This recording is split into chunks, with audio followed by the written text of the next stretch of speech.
जब सत्ता की ताकत के सामने सवाल कमजोर पड़ जाए तो आवाज बुलंद करनी पड़ती है।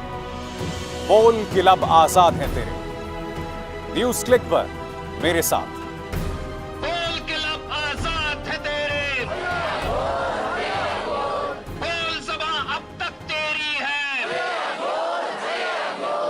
नमस्कार, बोल कि लब आजाद है तेरे। मैं अभिसार शर्मा और बोल में दो मुद्दे आपके सामने मैं लेकर आ रहा हूं। पहला मुद्दा, अब से जो डॉक्टर्स पर हमला करेगा उसे 7 साल तक की सजा मिल सकती है। और दूसरा, खाड़ी देशों में इस वक्त जो एक नया सिरदर्द प्रधानमंत्री नरेंद्र मोदी या ये कहा जाए भारत के लिए उभर कर आ रहा है, क्योंकि वहां पर कुछ कट्टर भक्तों ने कुछ मुस्लिम विरोधी और वहां पर भारत को शर्मिंदा करने वाले बयानात दिए हैं, ट्वीट्स किए हैं, जिसके चलते वहां पर जबरदस्त प्रतिक्रिया हो रही है। और उसका असर हमारे कूटनीतिक हलकों में हो रहा है। हमारे जो एम्बेसडर्स हैं, जो कि यूनाइटेड अरब एमिरेट्स में हैं या कतर में हैं, ओमान में हैं, उन्हें प्रतिक्रियाएं देनी पड़ रही है। खुद प्रधानमंत्री ने प्रतिक्रिया दी थी, उसकी हम चर्चा करेंगे। मगर शुरुआत हम करना चाहेंगे उस अहम अध्यादेश से जो मोदी सरकार लाई है उन लोगों के लिए जो डॉक्टर्स पर हमला करेंगे। यह तस्वीर याद है आपको इंदौर की, जब डॉक्टर ज़किया सईद और डॉक्टर तृप्ति गई थीं इंदौर की इस गली में और तब भीड़ उन पर हमला कर देती है। किसी तरह से दोनों औरतें अपनी जान बचाकर आई थीं। बाद में पता चला कि इस गली में कम से कम दर्जन भर ऐसे लोग थे जो कोरोना वायरस पॉजिटिव पाए गए थे। अब इस तस्वीर पर गौर कीजिए। यह तस्वीर मुरादाबाद की है। खून से लथपथ एक डॉक्टर, किसी तरह से इसने अपनी जान बचाई। ये लोग गए थे एक परिवार को लेने उठाने वहां से, क्योंकि उनके परिवार के एक सदस्य की मौत कोरोना वायरस से हो गई थी। अब जाहिर सी बात है, जब एक सदस्य की मौत कोरोना वायरस से हुई है तो बाकी सदस्यों को भी अस्पताल ले जाया गया था, मगर उनके जो आसपास के लोगों ने डॉक्टर्स पर हमला कर दिया। आप मुझे बताइए ना, आखिर सख्त कानून क्यों ना लाए जाएं? और ऐसा नहीं कि सख्त कानून नहीं है, कम से कम 20 ऐसे भारत के राज्य हैं जहां आप डॉक्टर्स पर अगर हमला करते हैं तो उसको लेकर सख्त कानून पहले से ही मौजूद हैं। मैं आपको बताना चाहूंगा कि प्रधानमंत्री ने इस मुद्दे पर क्या कहा ट्वीट करके, क्योंकि मैं लगातार अपने कार्यक्रमों में प्रधानमंत्री जब भी संबोधन दे रहे थे, पहले उन्होंने याद है थाली ताली बजाने की बात कही, उसके बाद दिवाली मनाने की बात कही। उस दौरान मैं लगातार प्रधानमंत्री से कहता रहा था कि प्रधानमंत्री, आपसे मेरी अपील है कि डॉक्टर्स पर जिस तरह से हमला हो रहा है, कृपया एक अपील कीजिए। अब प्रधानमंत्री क्या कह रहे हैं, सुनिए। The epidemic diseases amendment ordinance 2020 manifests our commitment to protect each and every health care worker who is bravely battling COVID-19 on the front line. It will ensure safety of our professionals. There can be no compromise on their safety. बहुत खूबसूरत बात कही प्रधानमंत्री कि जो हमारे health workers हैं, हमारे जो स्वास्थ्य कर्मी हैं, उनकी सुरक्षा के साथ किसी तरह का कोई समझौता नहीं हो सकता। मगर मैं आपको मिलवाना चाहूंगा अहमदाबाद म्युनिसिपल कॉरपोरेशन के लिए काम करने वाली इस हेल्थ वर्कर से। इसका नाम रूपल है। जानते हैं क्या बता रही है? यह बता रही है कि वो लगातार कोरोना वायरस से जो पीड़ित लोग थे उनके बीच काम करती रही, उसकी तबीयत बिगड़ती रही।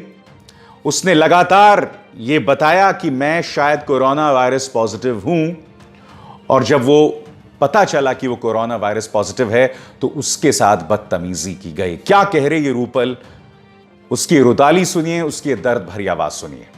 હવે જે હું તમને થોડી વાર રહીને વાત કરું, મારા હસબન્ડ રડી રહ્યા છે। ઇવન પોઝિટિવ કેસ છેલ્લા 2 કલાકથી આવ્યો છે। કોઈ ડિવાઇસ જો કોઈનો બી ફોન નથી કે હાલ રૂપલબેન તમે ક્યાં છો, શું કરો છો। आपको याद होगा अहमदाबाद के एक और अस्पताल में वहां के सफाई कर्मी जो हैं वो हड़ताल पर चले गए थे। जानते हैं क्यों? क्योंकि उन्हें पर्सनल प्रोटेक्टिव इक्विपमेंट यानी कि ग्लव्स, मास्क, ये तमाम चीजें मुहैया नहीं कराई गई थी। वो कह रहे थे कि हम कैसे कोरोना वायरस से जो पीड़ित मरीजों की सेवा करें अगर हमारे पास प्रोटेक्टिव इक्विपमेंट नहीं है।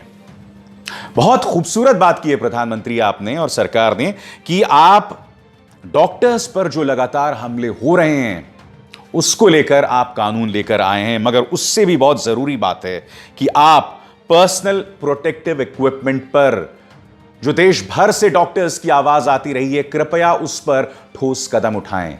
क्योंकि आपको याद होगा कुछ दिनों पहले रोहतक मेडिकल कॉलेज से, all India institute of medical sciences से, तमाम जगहों से इस तरह की दलीलें, इस तरह की अपील की गई कि हमारे पास पर्सनल प्रोटेक्टिव इक्विपमेंट नहीं है, मगर उन सब की आवाजों को दफन कर दिया गया। पहले एक प्रोपेगेंडा चलाया गया कि यह सब झूठ है, और उसके बाद उनको इस कदर डराया गया कि वो खामोश हो गए। मैं आपको बता रहा हूं हो क्या रहा है। होता क्या है कि ये जो डॉक्टर्स हैं उनके पास पर्सनल प्रोटेक्टिव इक्विपमेंट नहीं होते, मास्क और ग्लव्स नहीं होते, और जब मरीज उनके पास पहुंचता है, कोरोना वायरस से संक्रमित मरीज उनके पास पहुंचता है, तो वो उन मरीजों के साथ डील नहीं करना चाहते हैं, क्योंकि जब उन्हीं के पास सुरक्षा नहीं है तो वो उनका क्या इलाज करेंगे, और जब उनका वो इलाज नहीं करते तो मरीज नाराज हो जाते हैं।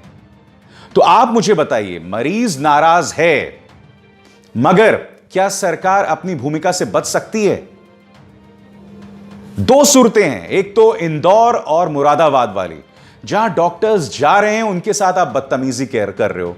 आप कैसे कम अक्ल लोग हो भाई, कैसे ना समझ लोग हो कि आप इस तरह की बदतमीजी करते हो। मगर दूसरी तरफ जो लोग अस्पतालों में हमारे डॉक्टर्स काम कर रहे हैं, उनके लिए आप किस तरह का पर्सनल प्रोटेक्टिव इक्विपमेंट मुहैया करा रही है सरकार? बताइए ना।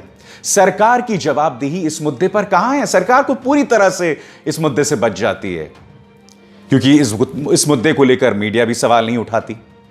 और जो आप विदेशों से पर्सनल प्रोटेक्टिव इक्विपमेंट के किट्स मंगाते हैं, उसको लेकर भी गड़बड़ झाला हो जाता है। मैं आपको बताना चाहूंगा, लाइव मिनट की एक खबर है, पढ़ के सुनाना चाहूंगा, गौर कीजिएगा इस पर। Test kits for the detection and surveillance of COVID-19 cases in India that have apparently been found faulty had been procured by the ICMR from China, from Chinese vendors approved by Chinese authorities, a senior government official said on Tuesday. The comment comes as the ICMR on Tuesday advised states not to use the testing kits for the next 2 days, saying it will issue an advisory after medical teams carry out field validation of the kits. दो चीजें हैं यहां पर। पहले, ICMR China से ये kits हासिल करती है, बाद में ICMR ही राज्यों से कहती कि साहब इन किट्स का इस्तेमाल मत कीजिए, इनमें गड़बड़ है। तो मैं आपसे यही तो जानना चाहता हूं, एक ऐसे वक्त जब देश कोरोना संकट का सामना कर रहा है, तो क्या Indian council of medical research इस तरह के ढीले अधूरे काम करती है? और मैं यही तो बोल रहा हूं ना, इनकी जवाबदेही कहां है भाई? हर बार मैं देख रहा हूं सरकार जनता पर थोप देती है। जनता जब गलती करती है तो उस पर कार्रवाई की जानी चाहिए। तबलीगी जमात के जो लोग कोरोना वायरस फैलाते हैं, उन्हें आप कटघरे में रखिए, मगर जो गृह मंत्रालय उस मरकज को अनुमति देती है या देता है, उसे भी कटघरे में रखिए। अगर हमारे डॉक्टर्स ये लगातार अपील कर रहे हैं कि प्लीज हमारे पास पर्याप्त पर्सनल प्रोटेक्टिव इक्विपमेंट नहीं है, तो उनकी भी आवाज सुनिए। सरकार को बचने का रास्ता मत दीजिए। सरकार के लिए तो बहुत आसान है, क्योंकि मीडिया तो आप जानते हो क्या दिखा रहा है। अब भी पालघर के नाम पर देश में सांप्रदायिक माहौल घोलने की कोशिश की जा रही है।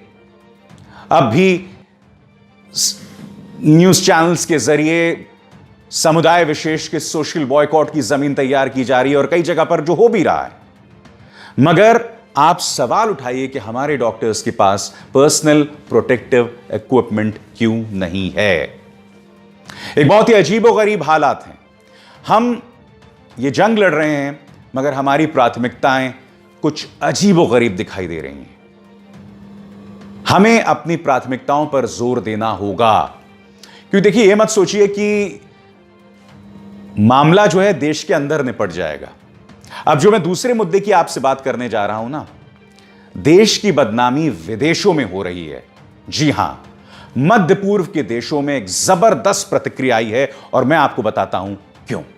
सबसे पहले मैं आपको दिखाना चाहूंगा प्रधानमंत्री नरेंद्र मोदी का एक ट्वीट जो कुछ दिनों पहले किया था, जिसमें वो ये कह रहे हैं कि कोरोना संकट के सामने हम एक साथ लड़ाई लड़ेंगे, और जब ये महामारी या बीमारी आप पर हमला करती है ना, तो आपके धर्म, आपकी जाति, आपका रंग, आपकी भाषा नहीं देखती। प्रधानमंत्री को क्यों कहना पड़ा? क्योंकि जो मिडिल ईस्ट के देश हैं, गल्फ के देश हैं, वहां पर कुछ भारतीय कुछ जहरीली बातें कर रहे थे और उसको लेकर वहां के हुक्मरानों में जबरदस्त नाराजगी थी। उन्होंने क्या कहा मैं नहीं बोलना चाहता हूं, मैं आपको बताना चाहता हूं कि हमारे जो एम्बेसडर्स हैं, हमारे जो राजदूत वहां पर पोस्टेड हैं, उनके लिए कितनी बड़ी मुश्किल है। मसलन आपके स्क्रीन पर एम्बेसडर पवन कपूर, जो कि हमारे एम्बेसडर हैं यूएई में, वो क्या कह रहे हैं? India and UAE share the value of non discrimination on any grounds. Discrimination is against our moral fabric and the rule of law. Indian nationals in the UAE should always remember this. वो नसीहत दे रहे हैं UAE में भारतीय जो बसे हैं, और वो क्या कह रहे हैं कि पक्षपात मत कीजिए, कि किसी तरह का डिस्क्रिमिनेशन मत कीजिए। ऐसा वो क्यों कह रहे हैं?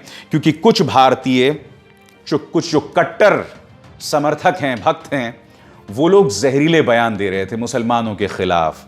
ये भी बता रहे थे कि ये जो देश चल रहे हैं खाड़ी के, ये हमारे रहमो करम से चल रहे हैं। नतीजा वहां पर एक जबरदस्त प्रतिक्रिया हुई है। यूएई के आपने एम्बेसडर को सुन लिया, अब देखिए ओमान में जो हमारी एम्बेसी है उसने क्या बयान जारी किया है। The friendly relations between India and Oman are underpinned by our shared values of tolerance and pluralism. Let us all commit to maintaining unity and social harmony at this critical juncture. सब एका बनाए रखें देश जब ऐसे हालात का सामना कर रहा है। हुआ क्या है? न सिर्फ कुछ लोगों के बयान जिससे मध्य पूर्व में, गल्फ में लोगों में जबरदस्त नाराजगी है, बल्कि हमारे कुछ जाने पहचाने लोग, उनके पुराने बयानात वो सामने उभर कर आए हैं। मसलन गौर कीजिए, तेजस्वी सूर्या ने क्या कहा था आपकी स्क्रीन पर। तेजस्वी सूर्या ने आज से कई सालों पहले यह बात कही थी तारिक फतह का हवाला देते हुए, और उन्होंने आगे यह भी कहा था कि मैं इससे इत्तेफाक रखता हूं। इन्होंने क्या कहा था तेजस्वी सूर्या ने कि मध्य पूर्व में, अरब देशों में जो बच्चे पैदा होते हैं वो प्यार का परिणाम नहीं होते, वो सिर्फ सेक्स का परिणाम होते हैं, क्योंकि मध्य पूर्व में या अरब देशों में किसी भी महिला को ऑर्गेज़म नहीं होता। इसको लेकर वहां जबरदस्त नाराजगी थी। लोगों ने यह भी कहा प्रधानमंत्री आप अपने इस मिनिस्टर पर एक्शन लीजिए। उसके बाद क्या होता है? सोनू निगम का यह बयान, ये उन्होंने बयान दिया था आज से बहुत पहले, और क्या कहा था?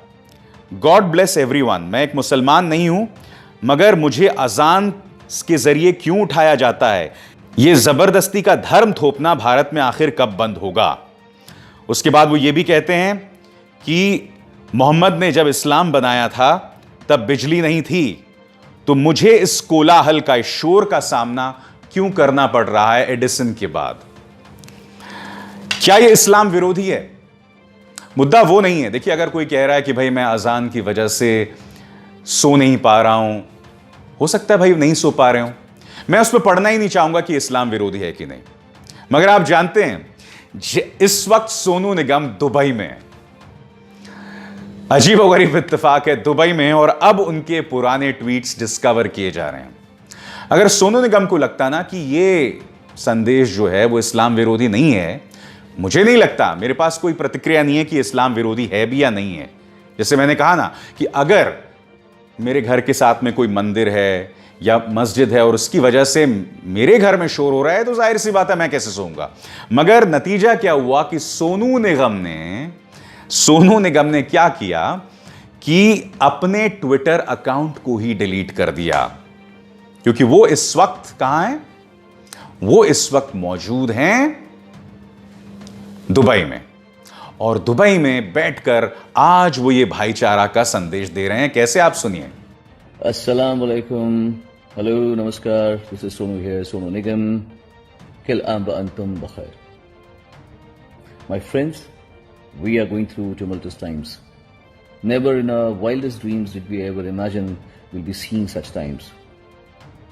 Coronavirus. I am right now in Dubai. My family is based in Dubai, so I'm connected to Dubai, and I feel for Dubai, and that's why I thought it is my duty to reach out to the people of United Arab Emirates. Sonu Nigam इस तरह की बातें 2014 से पहले नहीं किया करते थे। मुझे आपत्ति इस बात पर है दोस्तों, 2014 से पहले इस सरकार की कट्टर विचारधारा में खुद को एक्सेप्टेबल बनाने के लिए, खुद को स्वीकार्य बनाने के लिए मैंने कभी भी सोनू निगम के मुंह से इस तरह की बातें नहीं सुनी। आज ये सबक है ऐसे लोगों का कि जो बात आप अपने घर के अंदर बोल सकते हैं, हमेशा ध्यान रखिए, क्या वो सड़क पर भी उतर के आप कह सकते हैं? क्या आप अगली गली में भी उतर के आप ये बात कह सकते हैं? क्या अगले शहर में भी आप उतर के बात कह सकते हैं? क्या अगले राज्य में भी उतर के बात कह सकते हैं? क्या आप वही बात किसी और देश में भी जाकर कह सकते हैं सोनू निगम साहब? जी हां, आपको दुबई जाकर यह बात समझ आ गई कि मैं ये बातें दूसरे देशों में नहीं कह सकता, तो ऐसी बातें करनी ही क्यों? या तो अगर आपको लगता है कि आपने सही कहा है, मैंने आपको कसूरवार नहीं ठहराया आपके इस बयान के लिए। अगर आपको लगता है कि आपने सही कहा, तो आपने अपना ट्विटर अकाउंट क्यों डिलीट किया? बताइए। तो मैं जो आपको लगातार कह रहा हूं कि खाड़ी में इस वक्त लाखों भारतीय काम करते हैं। एक सर्वे के मुताबिक शायद 1 करोड़ से भी ज्यादा, हो सकता है ये आंकड़ा बहुत कम हो। आप सोचिए, जब इस तरह का जहर बीजेपी आईटी सेल फैलाएगी, तो हमारे उन भारतीयों को, जिनमें कई हिंदू भी हैं, जो बसे हुए हैं कतर में, ओमान में, यूएई में, सऊदी अरब में, उनके लिए कितनी मुश्किल हो जाएगी? बताइए ना। वहां तो डेमोक्रेसी भी नहीं है, वहां तो कोई सुनवाई भी नहीं है।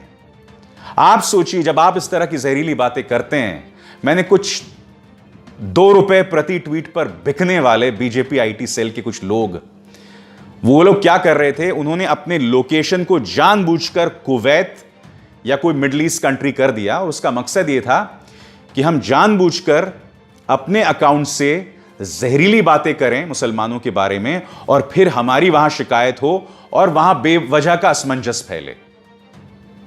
आज मैं आपसे कहना चाहता हूं, आपके इस रवैये की वजह से हमारे भारतीय जो वहां बसे हैं, उनके लिए मुश्किलें पैदा हो रही हैं। और मैं ये बता दूं, जिन लोगों ने वो जहरीली बातें की थी, एक प्रीति है, एक सौरभ है, ये सब तो हिंदू है ना। इनसे जुड़े फैमिलीज हैं, इनसे जुड़े एम्प्लॉइज हैं। आपकी बेवकूफी की वजह से इनको दिक्कतें पेश आ रही हैं। जाते जाते मैं आपको इंडियन एम्बेसडर है ना, उनका ये वीडियो संदेश सुनाना चाहूंगा जो उन्होंने भारतीयों के लिए दिया है। दिलचस्प बात यह है कि वो भारतीयों को यह संदेश दे रहे हैं कि अफवाहों में विश्वास ना करें और पैनिक, यानी कि अफरा तफरी ना फैलाएं। अब अगर आप ध्यान से देखेंगे इस वीडियो में, तो नीचे में पैनिक का जो अनुवाद है, ट्रांसलेशन है, वो आतंक कर दिया गया है। आप जानते हैं पैनिक और आतंक में बहुत बड़ा फर्क है। आप ये वीडियो देखिए, फिर बात करता हूं मैं। I once again urge all the Indian community members staying here to remain safe and healthy and do not spread panic, do not venture out, stay put where you are, stay safe and healthy and help the government of Saudi Arabia prevent the spread of COVID-19. तो panic और आतंक में बहुत बड़ा फर्क है। तो इस ट्रांसलेशन के मुताबिक एम्बेसडर भारतीयों को कह रहे हैं कि आतंक ना फैलाएं। बेशक उन्होंने वो बात ना कही हो, मगर जो संदेश है वो वाकई बहुत सटीक है, बहुत सार्थक है। मेरी भी आपसे अपील, खासकर बीजेपी आईटी सेल की से, कि कृपया आतंक ना फैलाएं, क्योंकि जब आप ऐसी बातें करते हैं तो मेरे भारतीय, मेरे भाई बहन जो वहां बसे हुए हैं, उनके लिए मुश्किलें पेश आती हैं। अपनी सियासत से ऊपर उठिए, फॉर गॉड्स सेक। बोल के रब आजाद है तेरे में, बस इतना ही। नमस्कार।